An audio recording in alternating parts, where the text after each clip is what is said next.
Buenos días para todos y para todas. Bienvenidos al seminario Política de Drogas en Renovación, aportes a los lineamientos de política pública en el Plan Nacional de Desarrollo.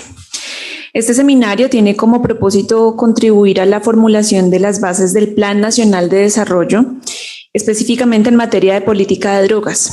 Además, mediante una conversación entre académicos, expertos y también representantes de la sociedad civil, este evento propone lineamientos y mecanismos de acción relevantes para la política pública de drogas. Iniciaremos con la instalación, pero antes de esto les recomendamos por favor poner sus dispositivos móviles en silencio para el normal desarrollo de este evento. Le doy la palabra a José Fernando Rubio, secretario general de la Universidad Externado de Colombia.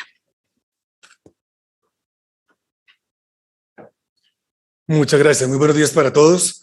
Saludamos a quienes están reunidos acá con nosotros en el aula H, en el aula 1 del edificio H de nuestra casa de estudios, pero también a todos los que están conectados por vía mediática, por internet, por plataforma para el evento de esta mañana. La jornada de hoy es reviste particular importancia en nuestra casa de estudios. Quiero saludar a dos personas que, no obstante su agenda, nos permiten honrar con su presencia a la casa, porque además son quienes por designio del gobierno actual van a estar liderando el tema que nos ocupa en esta mañana. Saludo al profesor Néstor Osuna, ministro de Justicia y del Derecho. Gracias por estar con nosotros y sacar tiempo de su agenda para visitarnos con frecuencia, haciéndonos sentirlo y sentirnos cerca a temas de actualidad inmediata en el país. Y también claramente al director del DNP, a nuestro profesor Jorge Iván. Gracias también por generosamente destinar parte de su ocupada agenda para estar con nosotros. Igual queremos saludar a todas las personas y profesores que van a estar en esta mañana con nosotros debatiendo. A Francisco Tumi, que entiendo que ya se conectará más tarde, a la profesora Marta Ruiz, a los moderadores, tanto a Santiago González como a Héctor Santaella, que van a estar moderando sendos paneles y de participantes durante la tarde. Es un día en el cual los espacios del externado toman más sentido, en la medida en que nuestra actividad no está únicamente orientada a la docencia, a la formación académica, sino que la formación académica sin el concurso del sector real, sin el concurso de personas que nos ayuden a pensar el país, y teniendo estudiantes y profesores pensando el país, no tendría sentido. Una de las vocaciones fundamentales de las instituciones de educación superior, allende todos los procesos de calidad, todos los procesos que tenemos de docencia, de investigación, tiene que ver con transformar la realidad y pensar la realidad.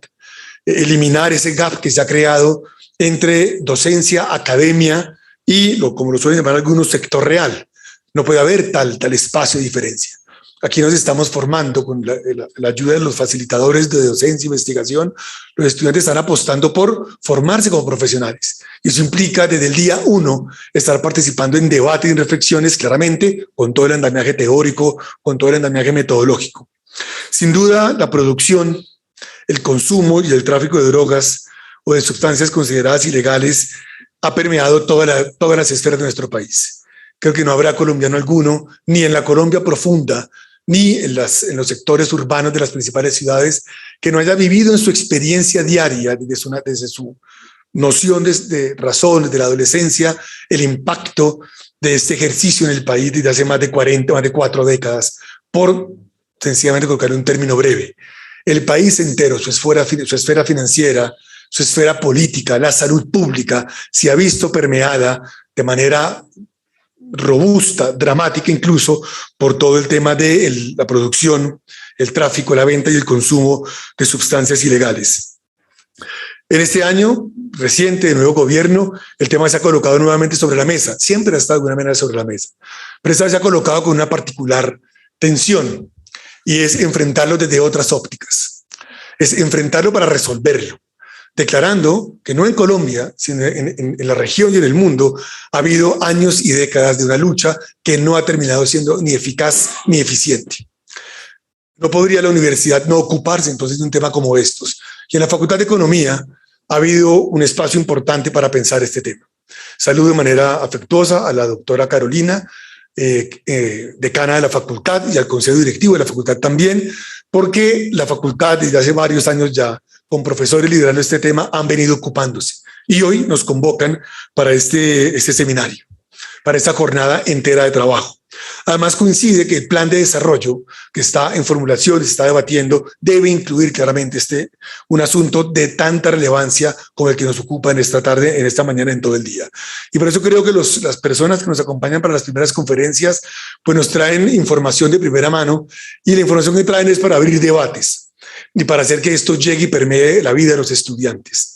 Luego, enhorabuena este espacio, un agradecimiento especial a la Facultad de Economía, al Consejo Directivo, a los profesores y profesoras que han venido liderando estos espacios y que hoy nos permiten abrir esta jornada para dialogar y reflexionar directamente.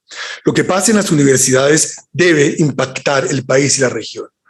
De otra manera, sería estéril la actividad de la docencia y la investigación, y creo que espacios como estos de debate abierto con actores que tienen directa capacidad de influir y que nos permiten a nosotros poder pensar, pues le dan sentido cada vez más al campo de estudios y a la misión del externado en el concurso de las instituciones de educación superior del país. Entonces, nuevamente, reitero los agradecimientos por quienes disponen de su agenda para estar esta mañana con nosotros, y a todos los profesores que van a estar hasta el final de la tarde en las actividades que están programadas. Declaramos entonces inauguradas esta jornada de trabajo, de estudio sobre política de drogas en renovación de cara al Plan Nacional de Desarrollo. Muchísimas gracias y enhorabuena, que sea exitosa toda la jornada. Muchísimas gracias.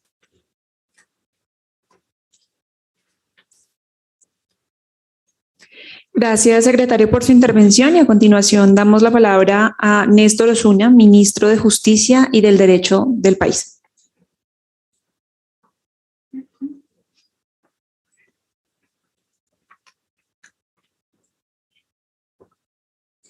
Muy buenos días, señor secretario general, querido amigo José Fernando, señor director de Planeación Nacional, querido amigo Riván, querida decana Carolina, profesoras, profesores, colegas de trabajo, miembros de la Fuerza Pública, doctora Mariev, bienvenida. Quiero agradecerle a la Facultad de Economía que me hayan invitado a este evento, que me permite compartir con ustedes algunas ideas que recogen reflexiones personales y académicas de mucho tiempo, pero también la política gubernamental sobre un cambio en la estrategia de las drogas, que podríamos llamarla, dado que nuestro plan de desarrollo se llamará Colombia, Potencia Mundial de la Vida, pues en materia de drogas el cambio es de la guerra contra las drogas al cuidado de la vida. No constituye ya ninguna afirmación política ni ideológica sostener que la guerra contra las drogas ha sido un rotundo fracaso. Eso es una evidencia empírica y ya se ha vuelto casi que un lugar común. 50 años de persecución policiva, punitiva, de asfixia, de intento de asfixia al mercado de drogas, no han producido disminución de la demanda, ni disminución de la producción, ni del comercio. Pero dentro de esa droga, si hay algún país que ha sufrido dramáticamente las consecuencias, ha sido el nuestro, y otros de América Latina también. Pero en nuestro país eso ha significado conflictos armados, violación masiva de derechos humanos, torrentes de sangre, desplazamiento, muertes, terror, exilio. Pero además, los cultivos de hoja de coca han seguido aumentando. Recientemente tuvimos el informe de Naciones Unidas de que en el año 2021 la cifra es récord, más de 200.000 hectáreas de coca, y los campesinos cultivadores de hoja de coca han seguido siendo igualmente pobres. Es decir, no nos ha servido absolutamente para nada más que para desastres, dolor y dificultades tremendas para el funcionamiento de nuestra institucionalidad. Aunque la mayor parte de las ganancias del negocio de la cocaína quedan fuera de Colombia, con la mínima parte que entra, se han corrompido nuestras instituciones, se ha atemorizado a la sociedad, en fin, ha tenido un efecto devastador, sin que, por contrapartida, haya éxito alguno en esa materia de disminución del tráfico, de la producción, del comercio y mucho menos de la demanda y del consumo. Hemos propuesto una nueva política de drogas para el país, que quisiera presentarla en un breve decálogo. Voy a intentar gastarme 2 minutos en cada punto del decálogo para no ser demasiado extenso. El primer punto sería una transformación territorial. Una transformación territorial que cuide la vida, ordene el territorio y genere bienestar. ¿A qué nos referimos con esto? Buena parte de los lugares en los que se cultiva hoja de coca, cannabis también, son parte de selvas tropicales que se están depredando, la Amazonia.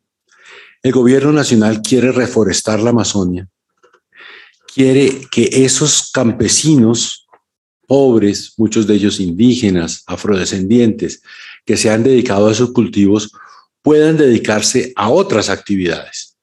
Eso ya se ha intentado, con resultados bastante modestos. La estrategia de este gobierno complementaria al anterior es sustituir las tierras para que luego se sustituyan los cultivos, es decir, proponerle a estos campesinos mediante varias estrategias que ya el presidente ha venido proponiendo en la agenda pública, compra de tierras, asignación de baldíos, en fin, que queden dentro de la frontera agrícola, que estas personas puedan ubicarse allí y darle a la tierra usos distintos a la hoja de coca que les permitan vivir decorosamente. Por supuesto que muchas veces se dice el ingreso económico que produce una hectárea de coca no la produce ningún otro producto. Eso puede ser cierto, al menos ha sido cierto históricamente. Sin embargo, en entrevistas y en las encuestas que tiene el gobierno, sabe que estas personas, aunque ciertamente tienen un ingreso en efectivo superior al que produce una hectárea de cacao o de ganado, anhelan primero no sentirse perseguidas, no tener el miedo del encarcelamiento, de la muerte, de la lucha entre mafias y tener acceso a los beneficios del Estado Social de Derecho, es decir, a un acueducto, a un sistema de educación, a un sistema de salud. Es decir, si se acompasa esa ubicación en nuevo territorio con una inclusión efectiva de estas personas en el Sistema Nacional de Protección Social, aunque sus ingresos en efectivo sean menores, estarían dispuestos a ello. Bueno, eso transformaría territorialmente nuestra geografía, porque tendríamos unas zonas productivas explotadas de modo más intensivo como están ahora y podríamos ayudar a reforestar la selva amazónica que se está deteriorando. Y el principio 2 es precisamente cuidar los ecosistemas, restaurar las áreas ambientalmente estratégicas afectadas por economías ilícitas asociadas a drogas. Digamos que lo podría dar como mencionado también en el número anterior, porque bueno, ahí expuse más o menos las dos cosas. El tercer principio, para ser breve, protección de la salud pública. Este es un enfoque bien interesante y es si se abandona el enfoque principalmente punitivo en el tema de las drogas y se aborda un enfoque de salud pública, podemos distinguir varias cosas. Una, esto me refiero al consumo. Hay un consumo adulto que no es problemático. Respecto al consumo adulto que no es problemático, creo que los principios constitucionales de libertad personal, de autonomía de la voluntad, de autorresponsabilidad son suficientes para guiar las políticas al respecto. Y del consumo problemático, pues eso se enfrenta con políticas de salud pública, de prevención y también terapéuticas.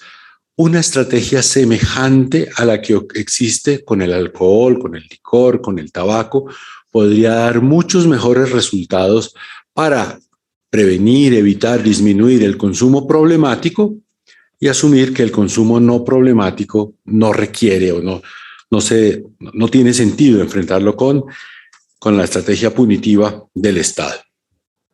En ese sentido, no está de más pensar en salas de consumo supervisado, en terapias asistidas con sustancias psicoactivas, como se ha ensayado ya en Bogotá en alguna época y en muchos otros lugares del mundo. El cuarto principio, una regulación responsable y justa.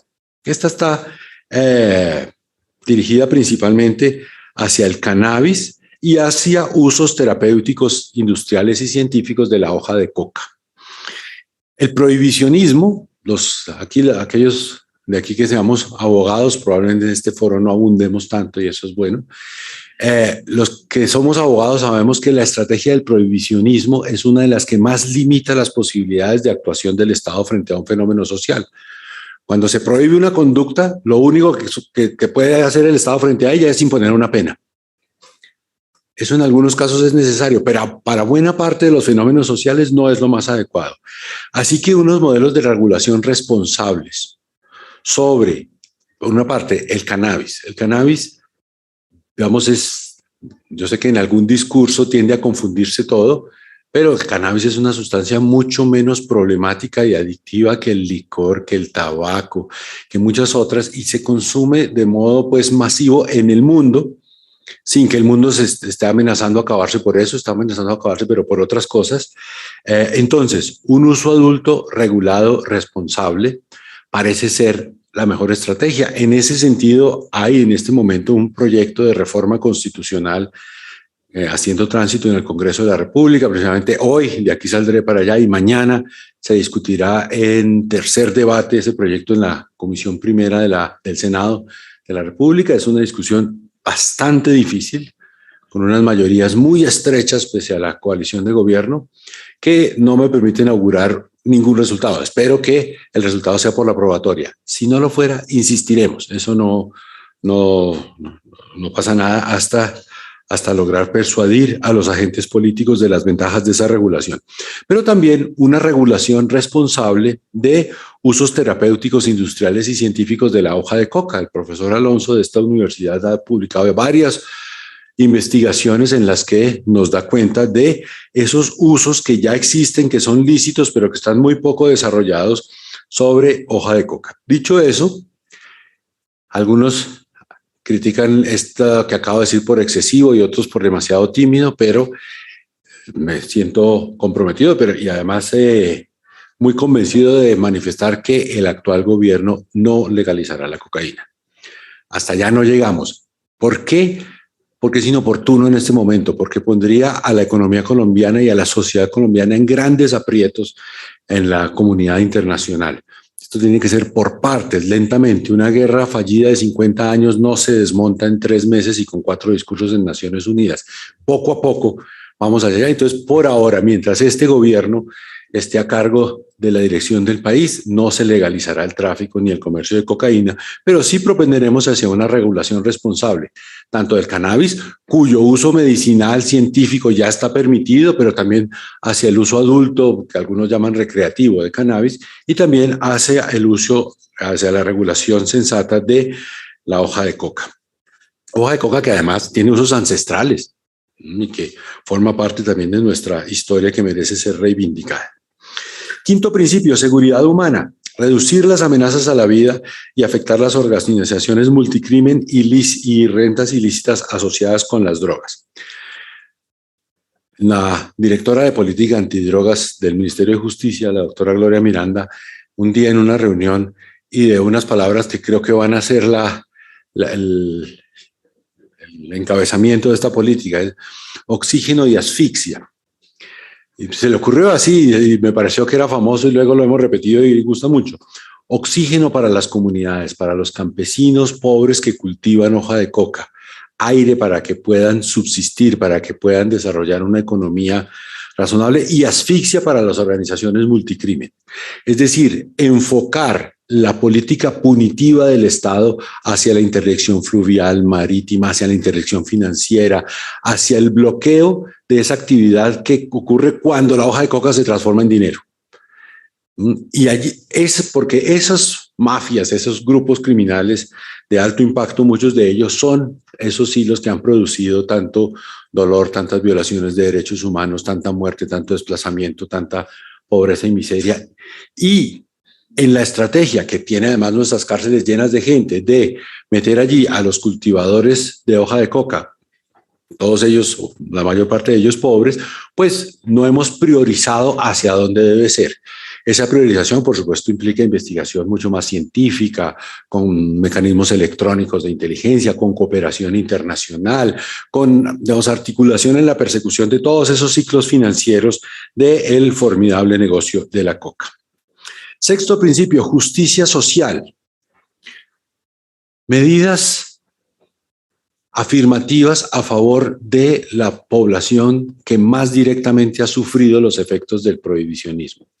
De nuevo, los campesinos cultivadores de hoja de coca, las poblaciones afro e indígenas del Cauca, de Nariño, del Catatumbo, a los que, perdónme, hago un paréntesis, mirando el informe de Naciones Unidas de hace un mes, del de las 204.000 hectáreas de hoja de coca, si uno mira los municipios y los enclaves en los que más hoja de coca se está cultivando y más cocaína se está produciendo, Catatumbo, Putumayo, Nariño, es donde menos presencia del Estado hay, donde solo ha habido una presencia, digamos, policiva de persecución. No hay graves problemas de cultivo de hoja de coca en buena parte del territorio nacional, en los que, con las limitaciones que todos conocemos, ha llegado el Estado con sus servicios de educación, de salud, de transporte, de vías, en fin, con toda la estrategia social del Estado. Para eso propondremos alternatividad penal para los cultivadores de hoja de coca, es decir, un trato no punitivo, no penal, despenalización del consumo, perdón, del cultivo y fuerte penalización del tráfico, pero también una oferta social ambiciosa. Incluso el presidente en algún momento ha hablado de un salario permanente por reforestar la selva por unos cuantos años, crear un programa de gestores de vida y paz con estos jóvenes, mujeres, muchos de ellos población migrante, que dejen de considerar la ilegalidad como una opción de vida y que construyan alternativas lícitas de generación de recursos. Principio 7, liderazgo internacional. En este creo que el presidente nos da ejemplo cada vez que sale fuera del país o que está siendo captado por una cámara internacional. Colombia tiene suficiente legitimidad política para proponerle al mundo la necesidad de un cambio en la política de drogas a corto, mediano y largo plazo, que cambie la estrategia prohibicionista por una estrategia de regulación responsable, cuidadosa del medio ambiente y respetuosa de los derechos humanos, que abandone además esa narrativa de miedo que hemos recibido durante tanto tiempo. Y ese es precisamente el principio 8, cambio de narrativas, una estrategia orientada a abandonar esa narrativa estigmatizante tan tremenda que ha habido en general sobre todas las drogas y específicamente sobre el consumo, ¿no? Ese miedo que se ha infundido a lo largo de 50 años, que si una persona está a menos de 50 metros de un cigarrillo de marihuana, ya prácticamente es preferible darlo por perdido. Perdónenme una anécdota, recuerdo yo estaba en el colegio, vienen las cosas hipócritas, en mi colegio estaba prohibido fumar, me refiero a tabaco, en el horario escolar. Pero el horario escolar comenzaba faltando un cuarto para las 8 y terminaba a las 2:30 de la tarde. Como normalmente llegábamos un poco antes de un cuarto para las 8, todos nos fumábamos un par de cigarrillos antes de un cuarto para las 8, ya en el colegio, porque el reglamento disponía que era en el horario escolar. Y a las 2:30, en cuanto sonaba el timbre, mientras corríamos a coger el bus, por supuesto también nos fumábamos otro cigarrillo. Y puede que a las directivas del colegio eso no les hiciera felices, pero era la regla. Pero un día le encontraron a un compañero mío de curso en el casillero que teníamos para poner los útiles escolares un cigarrillo de marihuana.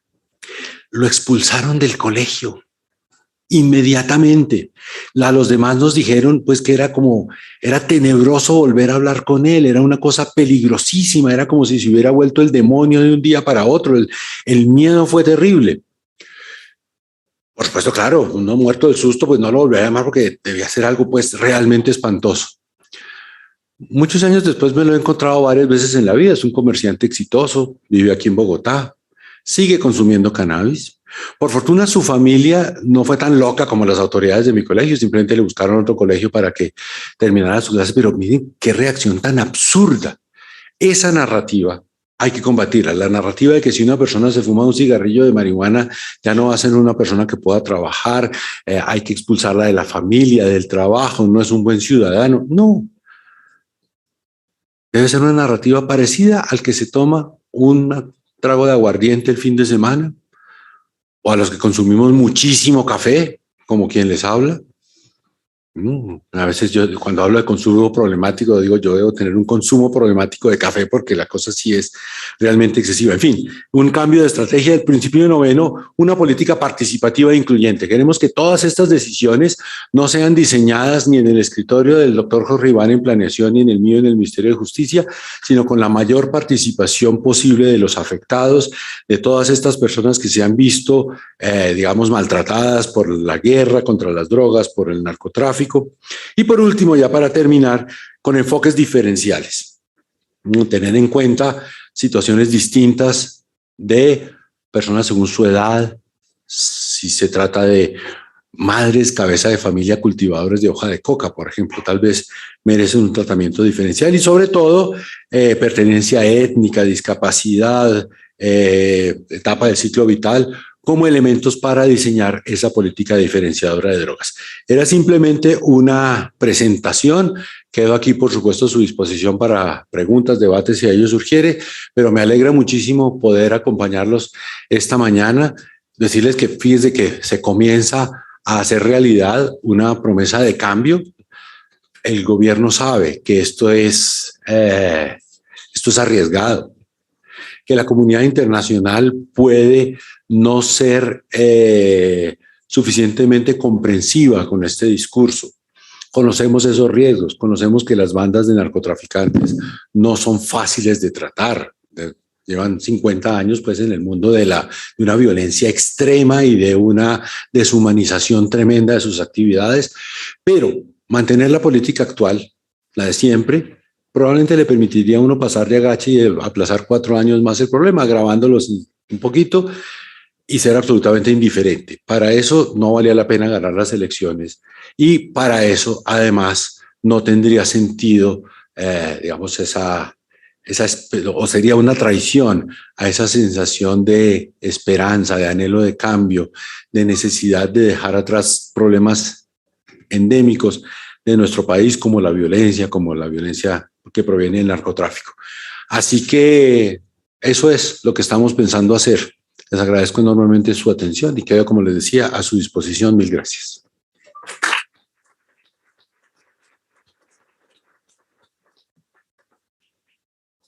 Gracias, ministro, por su intervención.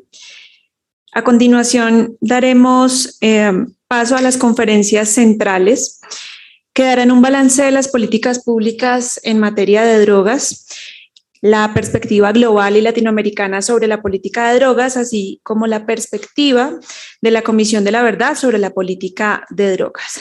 Posteriormente, los paneles de discusión se enfocarán en el marco regulatorio para analizar la modernización de las normas e instituciones que sustentan las políticas de drogas, la seguridad humana, entendida como la protección integral de la vida, lo que incluye el acceso a servicios sociales y a la protección ambiental, y su interacción con la política de drogas, así como el ordenamiento territorial, convergencia regional y paz, donde se discutirán las dimensiones de la política de drogas relacionadas con el desarrollo de la paz en las regiones del país.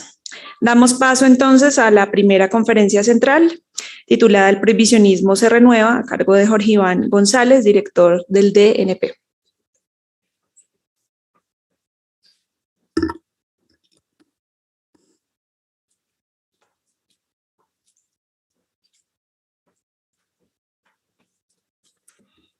Muy buenos días, ministro, muy buenos días, secretario, nuestra decana, Carolina, David, Oscar, muchísimas gracias por la invitación. Después de la presentación del ministro, yo quiero compartir con ustedes algunas de las inquietudes que tenemos en las bases del plan. Nosotros la entregamos el martes al Consejo Nacional de Planeación, insistiendo muchísimo en que este es un borrador, que ustedes pueden hacer los comentarios que consideren pertinentes. En los diálogos regionales estamos diciendo lo mismo. No crean que porque entregamos las bases ya entregamos el plan de desarrollo. Las bases tienen una ventaja enorme y es que se puede hacer una discusión más ordenada. Cuando usted tiene unas páginas escritas, pues puede ponderar, puede saber la intensidad de las afirmaciones y obviamente puede proponer alternativas. Entonces estamos en un momento en el que los comentarios son bienvenidos. Mañana vamos a estar con el ministro en Florencia. Los diálogos van a seguir hasta que terminemos este año, pero el Consejo de Planeación nos entrega el 10 de enero el primer concepto. Tenemos que ir al Congreso el 7 de febrero con la versión más acabada y con los artículos constitutivos de la ley del plan, pero aún en el Congreso hasta mayo sigue habiendo espacio para la discusión. Entonces, la invitación a la universidad, a los colegas, es si ustedes pueden mirar con calma, proponernos un párrafo complicadísimo, porque como lo decía el ministro, estamos en una zona gris muy enredada. Entonces, si ustedes pueden proponernos una frase, un párrafo, un artículo que vaya en la dirección que se ha comentado, entonces, bienvenido. Yo voy a hacer una intervención muy breve. Creo que el ministro ha puesto temas centrales. Yo aquí he dictado un curso en el doctorado de Ciencia Política sobre la Escuela Austriaca de Economía. Y para mí hay un autor de la escuela que me parece una maravilla, que es von Mises. Y él dice que es la acción humana. ¿Cómo actuamos los seres humanos? La acción humana es un intento de sustituir un estado de cosas menos satisfactorio por uno más satisfactorio. La acción humana no es un proceso en donde queremos llegar a lo perfecto de un momento a otro. El ministro decía, después de tantos años de prohibicionismo, es ingenuo pretender que vamos a cambiar en 3 meses, en 4 años. ¿Qué hemos identificado? Que este estado de cosas puede mejorarse, que este estado de cosas puede ser transformado por un estado un poquito más satisfactorio. Y hay otra frase de von Mises que retoma mucho. El pensamiento hegeliano: son las ideas las que hacen la historia y no es la historia la que hace las ideas. En el decálogo que mencionaba el ministro hay un asunto que me parece central y es el cambio narrativo.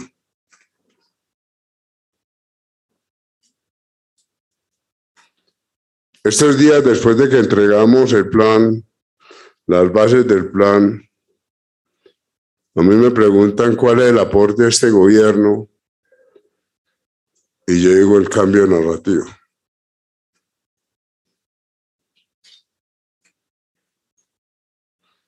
Algo comentábamos con Ricardo ahora.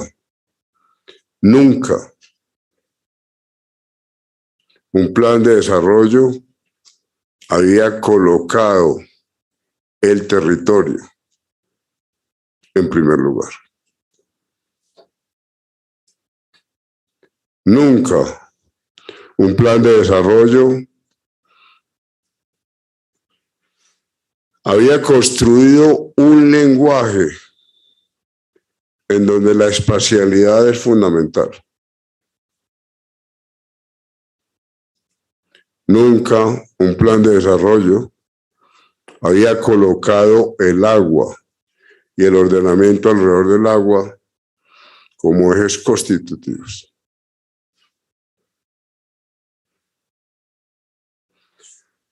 Aquí, en las maestrías, en la especialización, Óscar ha insistido muchísimo en estos temas,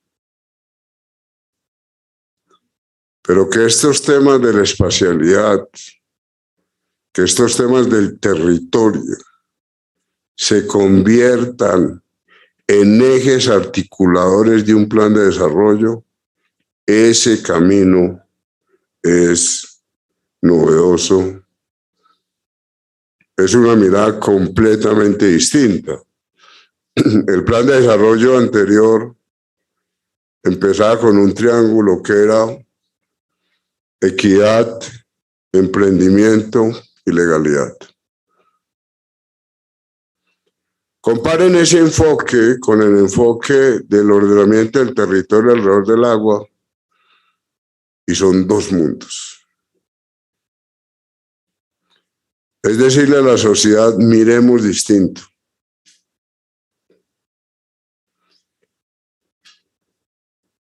Y entonces, ¿qué es lo que hemos hecho? Cambiando las ideas, cambiando el discurso, aspiremos a que pasemos de un estado menos satisfactorio a un estado más satisfactorio.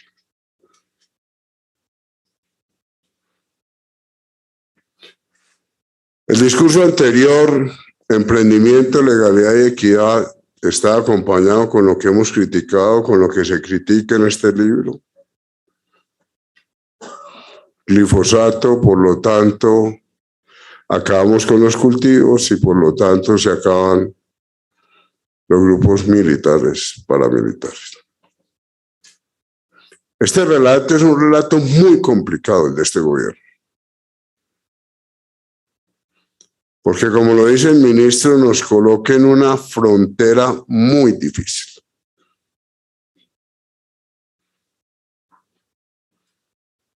Este gobierno no es ingenuo frente a la sustitución. Si una finca pequeña está generando 6, 7, 8 millones de pesos mensuales, el discurso no puede ser ingenuo diciendo que nos vamos a cultivos de cacao o de yuca. Soñemos que el pago de servicios ambientales puede ser suficientemente grande para que en la Amazonía, en lugar de coca, haya recuperación de los bosques. Pero todos sabemos las dificultades que hay desde el punto de vista financiero, el atraso que hemos tenido en pago de servicios ambientales, los impuestos todavía ridículos al carbono. Es decir, tener unos recursos disponibles en el mercado financiero internacional, en el mercado financiero nacional, que garanticen el cambio de producción de coca por recuperación de los bosques, es una pregunta. ONGs amables, ONGs con buena voluntad, tratan de ofrecer recursos, pero si no hay una transformación del sistema financiero internacional, si no hay una concepción distinta de los bancos centrales, si no hay recursos para afrontar este tipo de problemas, pues no podemos hacer la transformación, ni en materia de coca, ni en materia de economía limpia. El cambio de la matriz energética pues se tiene que ver con impuestos al carbono mucho más altos, con un compromiso internacional más efectivo. La COP27 sigue enredada sobre las propuestas que efectivamente puedan llegar a la transformación de la situación actual. Pero entonces este primer tema del Plan de Desarrollo y el Control del Territorio no solamente es coca, es minería ilegal y es reforestación. Es lucha contra la deforestación en el Amazonas, en el Atrato. Es lucha contra la minería ilegal y es transformación o resolución en algún sentido del tema de cultivos de coca.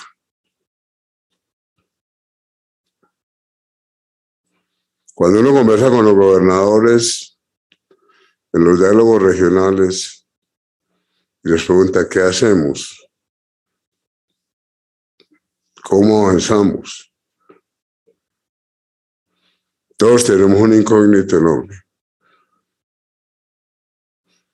No hay un camino. En el tema de marihuana, ya lo ha dicho el ministro, en los temas de cannabis hemos avanzado bastante. Esta semana conversábamos en planeación con Miguel Samper, que está coordinando empresarios de cannabis, y ya por ese lado tenemos unas salidas más o menos claras. Pero ¿qué hacemos entonces con la coca? ¿Cómo vamos avanzando? ¿Cómo combinamos las distintas estrategias que propone el ministro, el decálogo en toda su complejidad? Seguridad humana desde todo punto de vista, paz total. Conversando con el consejero de paz, le decíamos, supongamos que de manera optimista lográramos la paz total con los grupos armados que están ahora. ¿Quién va a seguir cuidando cultivos de coca después de esta paz? ¿Cuántas personas hay hoy en armas? ¿Hay o no hay más personas en armas que cuando firmamos el Acuerdo de La Habana?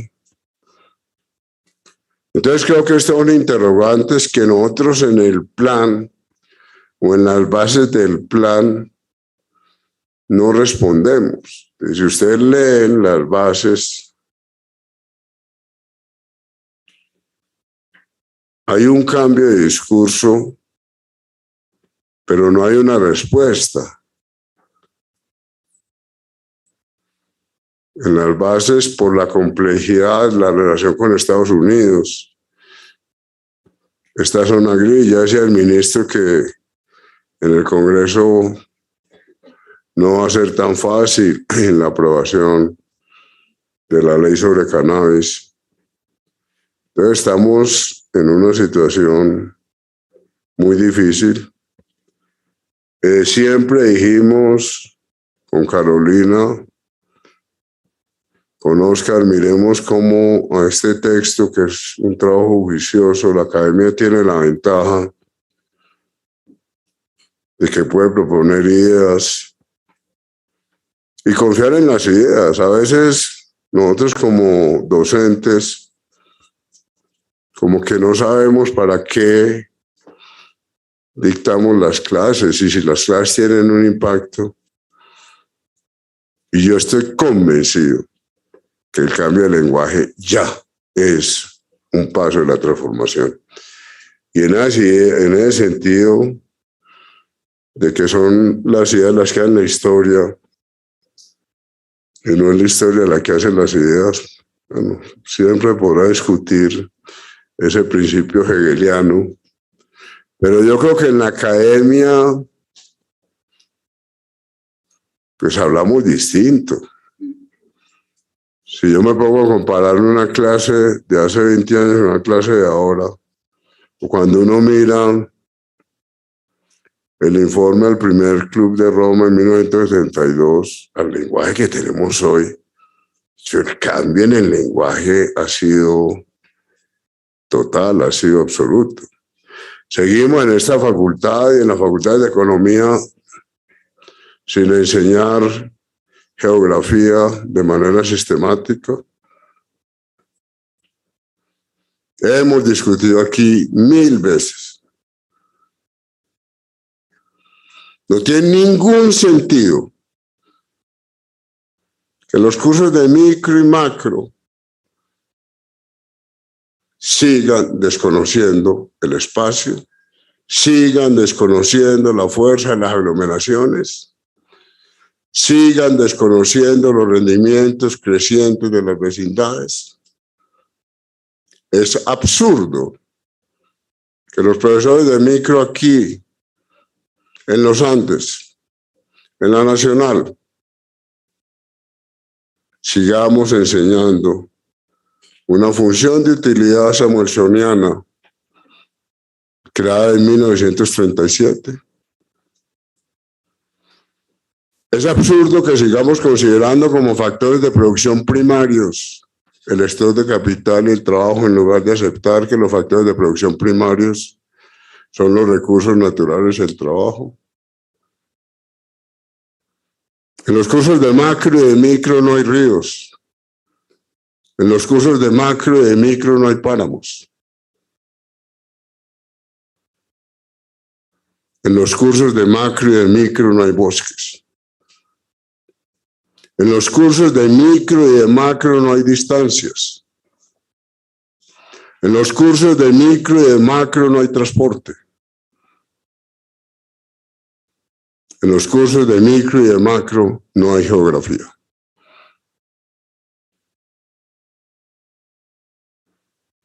Es una resistencia enorme de los profesores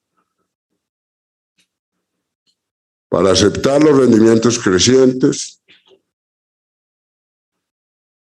Desde los años 90, cuando Krugman recibe el premio Nobel y pone en evidencia la importancia de la geografía, nosotros seguimos negándonos a introducir la geografía, los recursos naturales y el agua como elementos constitutivos del pensamiento económico.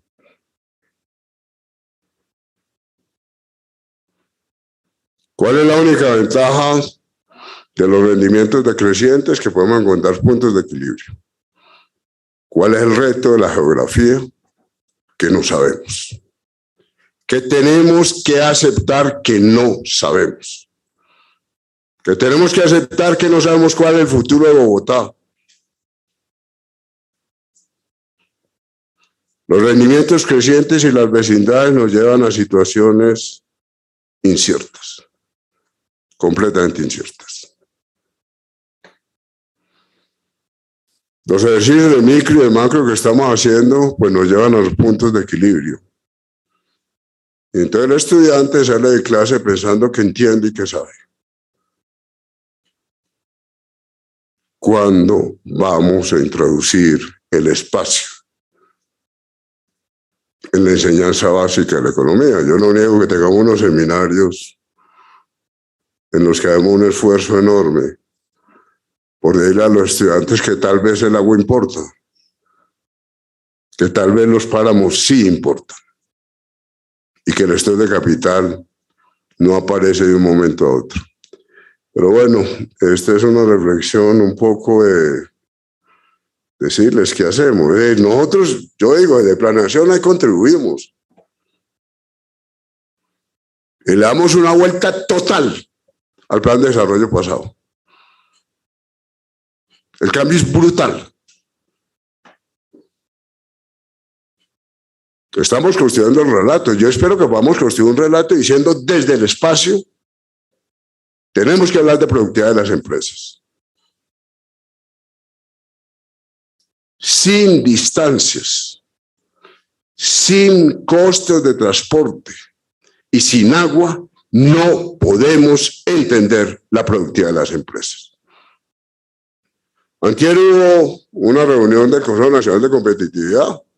Todos estamos de acuerdo que necesitamos vías, que necesitamos puertos, que necesitamos reducir los costes de transporte.